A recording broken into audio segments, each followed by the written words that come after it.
Gold, trusted gold buyers. మీరు తాకట్టు పెట్టిన బంగారాన్ని విడిపించి ఈ రోజు ఉన్న మార్కెట్ ధరకు కొనబడను.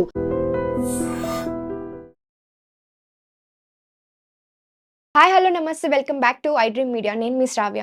ఇప్పుడు వరుసగా గోల్డ్ రేట్స్ అనేది ఫ్లక్చువేట్ అవుతూనే ఉన్నాయి. అసలు గోల్డ్ రేట్స్ ఎందుకు ఫ్లక్చువేట్ అవుతున్నాయి, ఎలా పెరుగుతాయా తగ్గుతాయా, వీటన్నిటి గురించి పూర్తి డీటెయిల్స్ ఇవ్వడానికి మనతో పాటు certified financial gold planner Rajeshwari Vadlamani garu ఉన్నారు. ఆమెతో మాట్లాడి మిగతా విషయాలు తెలుసుకుందాం. నమస్తే మ్యామ్. నమస్తే. సో గోల్డ్ రేట్స్ అనేది ఫ్లక్చువేట్ అవుతూనే ఉన్నాయి. ఒకసారి పెరుగుతున్నాయి, ఒకసారి తగ్గుతున్నాయి. కొంతమంది ఏమో ఇన్వెస్ట్ చేయొద్దు అంటున్నారు. ఇంకా పెరిగే ఛాన్సెస్ 1,50,000 దాకా వెళ్తుంది అంటున్నారు. లేదా ఇంకా 50 కంటే పడిపోతుంది అని అంటున్నారు. అసలు ఎక్కడ ఆగుతుంది అంటారు గోల్డ్ రేట్ అనేది? గోల్డ్ ఆగే ఇన్స్ట్రుమెంట్ అయితే కాదు. యా. ఎందుకంటే మిగతా కంట్రీస్‌లో ఎలా ఉన్నది అన్నది వదిలేస్తే మన ఇండియాలోని గోల్డ్ అన్నది ప్రైడ్. Yeah ma'am. మన దగ్గర ఎంత గోల్డ్ ఉన్నది దాంతో పాటే మనం మన స్టేటస్‌ని మనం కొలుస్తాం అన్నమాట. అండ్ గోల్డ్ అన్నది మనకి ఇండియన్ ఎకానమీని పెంచడానికి అన్నది this is one of the gold అన్న, సిల్వర్ అన్న ఇవన్నీ కూడా ఒక మంచి ఇన్స్ట్రుమెంట్స్ అన్నమాట. అంటే మంచి మెటల్ Assets అనుకోవచ్చు. అసెట్స్. ఓకే. సో ఇవైతే ₹1000 ఉన్నప్పుడు కూడా పెరుగుతున్నది. 10,000లో కూడా మళ్ళీ అలాగే పెరుగుతుంది పెరుగుతూనే అన్నారు. ఉన్నది. ఇప్పుడు 1,00,000కి వస్తోంది. 1,50,000 అవుతుంది అంటే కూడా నో డౌట్. ఓకే. రైట్. కానీ అలాగనేసి 1,50,000 అయిపోదనేసి ఎవరు కొనుక్కోవడం మానేయరు. ఉమ్. లేదా 1,50,000 అయిపోయింది కదా! నేను ఇంట్లో ఉన్నది అమ్మేస్తాననేసి అమ్ముకోరు. అవును. ఆ! అండ్ గోల్డ్‌ని ఇప్పుడు మనం డిజిటల్ గోల్డ్‌గా కూడా అందరూ కొనుక్కోవడం స్టార్ట్ చేశారు. అవును. ఈటీఎఫ్లో. సో, ఈ digital gold instead of physical గోల్డ్‌ని అన్‌లెస్ అండ్ అంటిల్ చాలామంది ఇంట్లో ఇప్పుడు ఈ వెడ్డింగ్స్, ఫంక్షన్స్ ఏవైనా ఉన్నాయి అంటే వాళ్ళేమో ఫిజికల్ గోల్డ్‌కి వెళ్తారు. అవును. మిగతా వాళ్ళందరూ కూడా ఇప్పుడు ఈటీఎఫ్స్‌లోనే పెడుతున్నారు. ఉమ్. గోల్డ్ ఎస్ఐపీలే చేస్తున్నారు. అండ్ యెస్, ఇది ఇంకా పెరుగుతుంది. ఉమ్. కానీ దీన్ని అంటే ఇండియన్ ఎకానమీలోని గోల్డ్‌కి మంచి వాల్యూ ఉన్నది. ఓకే. బికాస్ ఇది చాలా హెల్ప్ చేస్తుంది మన ఎకనామీని పెంచడానికి అవును. అనేసి. బట్ మన Indian middle class families, lower middle class ఫ్యామిలీస్‌కి I'm not talking about the HNIs. Um. Um. కానీ middle class and lower middle class వాళ్ళు ఎంతమందైతే మనం గోల్డ్‌ని ఇన్వెస్ట్ చేస్తున్నాము అనేసి అనుకుంటామో, అది ఇన్వెస్ట్‌మెంట్ అయితే కాదు. మనం కొంటున్నాము, కొని ఒంటికి అలంకరించుతున్నాము, లేకపోతే లాకర్‌లలో పెట్టుకుంటున్నాము. ఉమ్. చాలా తక్కువ మంది అది మనకి నీళ్ళలోని మనం అమ్ముకుంటాము. అవును మ్యామ్. అమ్ముకోవడానికైతే కాదు. ఆ! అలంకరణకి మాత్రం. ఈజీగా ఎప్పుడైనా అది మనకి easy liquidity short term goals ఏవైనా ఉన్నాయంటే లోన్స్ అవి పెట్టుకొని మనం మనీ తీసుకుంటాము. సో, ఆ పర్పస్ మీద ఓకే. బట్ ఇప్పుడు 1,00,000 నుంచి 1,50,000 అయిపోతుంది. ఇమ్మీడియేట్‌గా కొనుక్కుందాము అనేసైతే ఎవరిని కూడా కొనుక్కోవద్దనేసే చెప్తాను. ఓకే. జస్ట్ అంటే రేట్లు ఎక్కువైపోతాయి అనేసి. ఉమ్. ఉమ్. అన్‌లెస్ అండ్ అంటిల్ మన ఇంట్లో ఏమైనా పెళ్ళిళ్ళు అవి ఉన్నాయి. అకేషన్స్ అమ్మాయికి తీసుకోవచ్చు. అమ్మాయి అకేషన్ అంటే మళ్ళీ మా తమ్ముడికి పెళ్ళున్నది, మా అన్నయ్యకి పెళ్ళున్నది, నేను కొనుక్కోవాలనేసి కాదు. ఓకే. ఆడపిల్లకి పెళ్ళున్నది, మేము పెట్టి పంపించాలి. ఓకే. లేదా అబ్బాయికి ఉన్నది, కోడలికి మేము ఏదైనా ఇవ్వాలి కదా!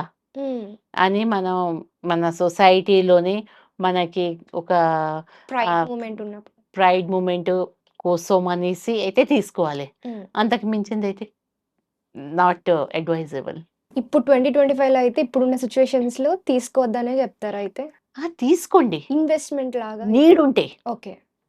లేకపోతే అన్నెసెసరీగా అయితే కాదు. హ్మ్. హ్మ్. ఇప్పుడు వార్ సిట్యుయేషన్స్ కొంచెం కామ్ డౌన్ అయ్యాయి. హ్మ్. మార్కెట్ కొంచెం ఓకేగా ఉంది కాబట్టి, హ్మ్. పాజిటివ్‌గానే ఉంది కాబట్టి, హ్మ్. దీనివల్ల ఏమైనా ఎఫెక్ట్ పడుతుందంటారా? ఈ వార్ అనేది మొన్ననే నేను ఒక మీటింగ్ అటెండ్ అయ్యాను. వన్ ఆఫ్ ద సీనియర్ మాకు ఫండ్ మేనేజర్ వచ్చారనమాట. హ్మ్. Almost is having 25 years plus experience.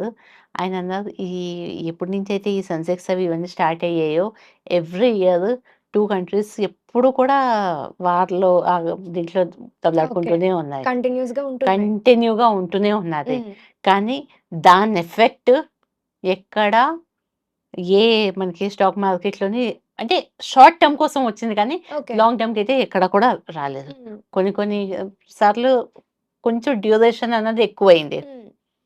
ఇప్పుడు మొన్న ఇండియా, పాకిస్తాన్‌ది సీజ్ అవును. ఫైర్ చాలా ఫాస్ట్‌గా అయిపోయింది. అవును మ్యామ్. అంటే అంత క్విక్‌గా అవుతుందని అనుకోలేదు. ఎవరు ఎక్స్‌పెక్ట్ చేయలేదు. రైట్.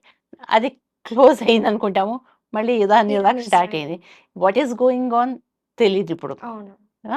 అక్కడ సీజ్ ఫైర్ అన్నాక కూడా మళ్ళీ ఆహ్, అది కంటిన్యూ అవుతోందన్నది తెలిసింది. బట్ ఇప్పుడు చూస్తే ఎక్కడ దాని ఎఫెక్ట్ అయితే ఏమి కనిపియట్లేదు. సో, ఎక్కడ జరిగేవన్నీ కూడా జరిగిపోతూనే ఉంటాయి. ఆహ్, తగ్గుతుంది, ఎక్కుతుంది. హైవే మీద ఏంటంటే హైవే మీద ఎప్పుడు కూడా స్పీడ్ బ్రేకర్‌లు ఉండవు. కానీ కనీసం ఈ జెబ్రా క్రాసింగ్స్ ఏవైతే వాళ్ళు పెడతారో కదా! అవును. ఇండికేషన్స్ కోసం కొంచెం స్లో డౌన్ అనేసి. హ్మ్. కాబట్టి this is also indication for అస్‌కి హ్మ్. కొంచెం కంట్రోల్ చేసుకోవాలి. లేదా మన ఇన్వెస్ట్‌మెంట్‌ని పెంచుకోవాలి అని ఇలాంటివి ఏవైనా మనకి థాట్స్ ఉంటే దానికోసం అనేసి మనం అయితే ప్లాన్ చేయొచ్చు. బట్ ఎటువంటివి ఏ వార్‌లొచ్చినా కూడా మీకు స్టాక్ మార్కెట్ అయినా, గోల్డ్ అయినా ఓకే. అవి అంత మీకు ఎఫెక్ట్ ఇవ్వదు. ఎఫెక్ట్ అయితే ఉండదు. ఇప్పుడు గోల్డ్ రేట్స్ అనేది ఎందువల్ల ఇంక్రీజ్ అవుతుందంటున్నారు? ఇప్పుడు ఇంక్రీజ్ అవ్వడం గాని, డిక్రీజ్ అవ్వడం గాని హ్మ్. దేన్ని బేస్ చేసుకొని అవుతుందంటారు? సో, ఇప్పుడు ఇవి మనకి డైరెక్ట్‌గా మనకి సెన్సెక్స్‌తోనే మనకి ఇది ఉంటుందనమాట. హ్మ్. సెన్సెక్స్ అప్ వెళ్ళింది అంటే గోల్డ్ రేట్లకి కంటిన్యూ. హ్మ్. సెన్సెక్స్ డౌన్ అయిందంటే గోల్డ్ రేట్లు పెరుగుతాయి. హ్మ్. ఇవి ఒకదానికొకటి ఇంటర్‌లింక్ ఉంటాయి. అవును. రైట్. సో, అండ్ మన దగ్గర నిజంగా చెప్పాలంటే ఇండియాలో ఉన్న గోల్డ్ ఎంత ఉన్నదంటే మనం బయట నుంచి ఇంకా పర్చేస్ చేసి తెస్తూనే ఉన్నాం. అవును. హ్మ్. హ్మ్. సో, గోల్డ్ అన్నది ఒక ఓన్లీ ఒక ఇన్‌స్ట్రుమెంటు.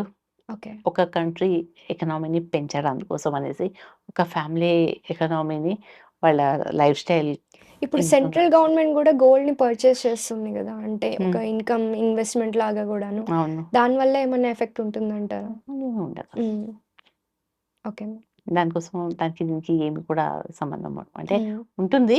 కాదనేసి లేదు. హ్మ్. బట్ మనం తులం, అర తులం, పావు తులం కొనుక్కునే వాళ్ళకి మనకి ఉంటదండి. ఓకే. యాహ్! అయితే ఇన్వెస్ట్‌మెంట్ లాగా అయితే తీసుకోవాలి. తీసుకోవాలి. తీసుకోవాలి. నీడ్స్ పరంగా అయితే కొంచెం ఆ! ఆలోచించి లేకపోతే తీసుకోండి. డబ్బులున్నాయి కదా! అనేసి వెళ్లి గోల్డ్ అయితే కొనేసి పెట్టేసుకోవద్దు. ఓకే. ఆహ్, ఇది ఫిజికల్ గోల్డ్ కన్నా వర్చువల్ ఈటీఎఫ్ లాగా వర్చువల్ తీసుకోండి. గోల్డ్ తీసుకొని పెట్టుకోవడం మంచిది. Okay ma'am. Thank yeah! You so much ma'am. Thank you.